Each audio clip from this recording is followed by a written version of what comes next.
नमस्कार, मी प्रियंका आणि सुदर्शन मराठीमध्ये अयोध्येतून तुमचं स्वागत करते। आता आपल्या सोबत आहेत अनघा घैसासजी, ज्यांनी दो धागे श्रीराम के नाम हा उपक्रम पुण्यामध्ये चालवला आणि त्यासाठी तुफान गर्दी लोकांची झाली होती। तब्बल 12 लाखावरून जास्त लोकांनी दोन धागे विवून श्रीरामासाठी वस्त्र पाठवलेत आणि आज तेच वस्त्र घेऊन त्या अयोध्येत आल्या होत्या। तर आपण त्यांच्याशीच बोलूया। तर सर, अनघाजी आपलं सुदर्शन मराठीमध्ये खूप खूप स्वागत करते।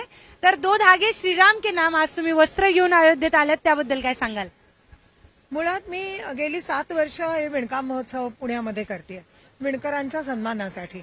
गेली 3 वर्ष मनात होतं की रामराज्य येईल त्या वर्षी आपण रामाकरता वस्त्र विणायचं आणि 10 ते 22 डिसेंबर या 13 दिवसात पुण्यामध्ये दो धागे श्रीराम केली हा कार्यक्रम मी आयोजित केला। त्याच्यामध्ये एकूण 9 हातमाग लावले होते आणि 10 विणकर एक्सपर्ट त्याच्यावर लोकांना शिकवत होते की कसे विणकाम करायचं। तर अशा सगळ्या लोकांना शिकवून एकूण 12,36,700 लोकसंख्या या कार्यक्रमामध्ये सामील झाली आणि प्रत्येकाने आपल्या श्रद्धेचे, विश्वासाचे 2-2 धागे त्याच्यामध्ये विणले। असं हे सगळं वस्त्र काल योगी आदित्यनाथांच्या घरी लखनौमध्ये योगीजींच्या हस्ते राम मंदिर न्यासाचे कोषाध्यक्ष स्वामी गोविंद देवगिरीजी यांना हे आम्ही अर्पण केलं। आज काय भावना आहे जेव्हा तुम्ही इतक्या महिन्यांपासून हा उपक्रम राबवताय? इतक्या लोकांच्या भावना या वस्त्रासोबत जोडल्या गेलेल्या आहेत। आज ते वस्त्र जेव्हा तुम्ही समर्पित केले, आज काय भावना असतील?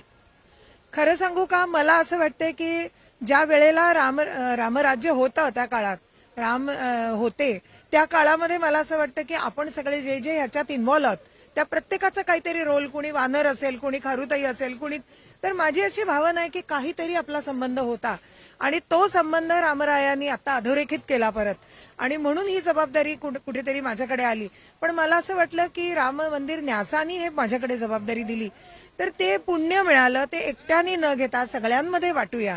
वाटल्याने पुण्य वाढतं असं आपल्या संस्कृतीत म्हटलंय, तर म्हणून ते पुण्य वाटायचं काम मी केलं। म्हणजे रामाचं राज्य आता जे येत आहे ते अजून अजून बलशाली आणि पराक्रमी होईल, ही भावना आता माझ्या मनात आहे। खूप भरून आलाय। काल योगीजींच्या हस्ते ही वस्त्र गेली, मी भरून पावले। मला एक सांगा, ही दो धागे श्रीराम के नाम ही कल्पना जी तुम्हाला सुचली, हा खूप अभूतपूर्व उपक्रम होता, पण ही कल्पना आली कशी? मुळात असं आहे की प्रत्येकाला काहीतरी वाटतं की मी रामरायासाठी काहीतरी करावं। प्रत्येकाला पैसे खर्च करणं शक्य नसतं, एवढा वेळ नसतो, गोंधळ असतो। तर मग मी म्हटलं की 2 धागे तर विणू शकता। तर याच्यामध्ये सगळ्यात मुख्य उद्देश होता विणकराचा सन्मान, दुसरं उद्दिष्ट होतं रामरायाची श्रद्धा, आणि तिसरं महत्वाचं उद्दिष्ट होतं सगळा हिंदू समाज जातीपातीतून वर येऊन समतल होऊन रामासाठी एकत्र येईल, आपल्या जाती विसरेल आणि सगळे मिळून एकत्र रामासाठी, म्हणजेच पर्यायाने भारत देशासाठी आणि आता येऊ घालणाऱ्या रामराज्यासाठी एकत्र येऊया। आता ती वस्त्र पाहिल्यावर तुम्ही मला ओळखून दाखवा की दलितांनी कुठले 2 धागे विणले, कुठले ब्राह्मणांनी विणले आणि कुठले मराठ्यांनी विणले।